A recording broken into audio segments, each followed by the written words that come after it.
All right, guys, the next thing we're going to be going over is Monosnap.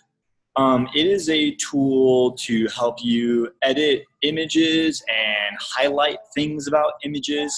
Hopefully you've already clicked the link and downloaded this and installed it. And if it is, we're going to now go over some of the ways that it's used, some of the functions it has, make sure that you're feeling good about knowing how to make edits. So starting point for this in general is you can edit images to highlight anything in particular that you'd like it to. Maybe you want to highlight a new list report button.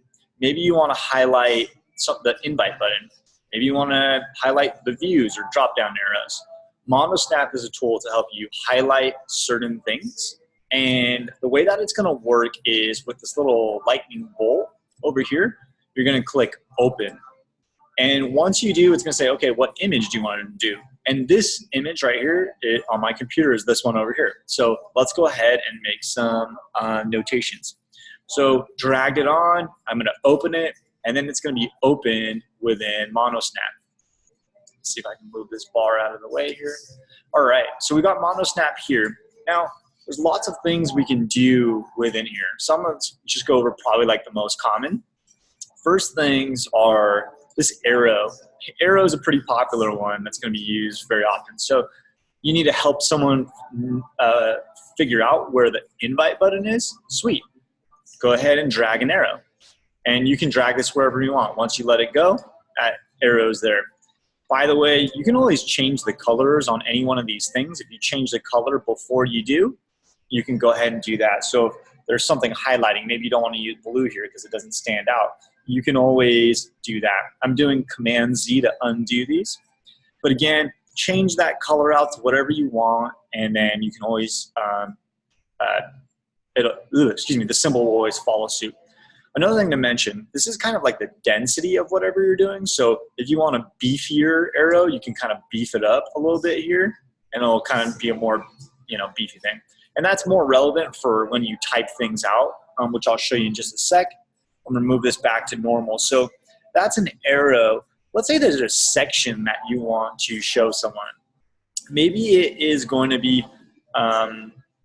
list reports that, or the active buyer network banner here you want to show. You can use the box over here and kind of do a box around here. If you ever want to do like lines, connecting lines to show how something might connect, you can always drag and drop this, whatever you want. Well, I don't really use that very often. You need to circle something, you can say, hey, you can bring highlights to it this way. A couple other things, you can use this pencil, kind of draw whatever you want, pretty standard. Now, a couple other things that are maybe used often over here. A lot of the time when you're using this, you may not want to show something. You may want to make sure that something's just not so glaringly obvious. Something like that might be, hey, you're showing a screenshot from somebody else's account, or you're taking a screenshot from somebody else's account to give somebody else an idea of what that might look like. So you might want to blur certain things out. So let's say that I want to accentuate this active buyer network banner, or let's just say that this is from somebody else's account. I don't want them to see anything. When you select blur and you drag this across things, it's going to blur it out so it'll highlight this. So an example of that might also be, hey, I want to hide who this user is. I might drag this across and it's going to blur that out. You do have the ability to crop photos as well, although a lot of the times you're probably cropping it from your initial screen capture.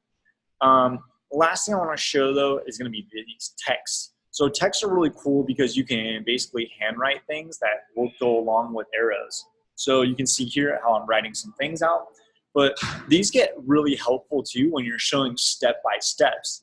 So I want you to pretend here that we have a two-step process here of doing something. Maybe it's clicking the invite button, and then it's going to be to then create a new list report. Not saying that these are a good example. There's a better example than this, but to give you an idea here, if you need someone to do two steps, you might do two arrows and then use the text to say, this is step one. Click here. Then step 2, click here. So it's just kind of a way of doing, obviously you don't need to have the text. It could just be like 1, 2, 3, and there's some things that you're gonna outline. But once you're done doing all the edits that you'd like, when you click save, usually the default is gonna be to replace the exact same file that you already have. So when you click save, it's gonna say, do you wanna replace it? You click replace. That file over here now, I don't know if you notice this is really small, but it actually has those updated changes.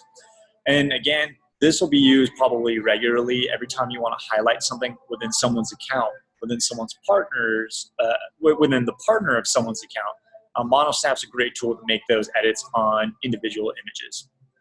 Cool. Thanks, guys.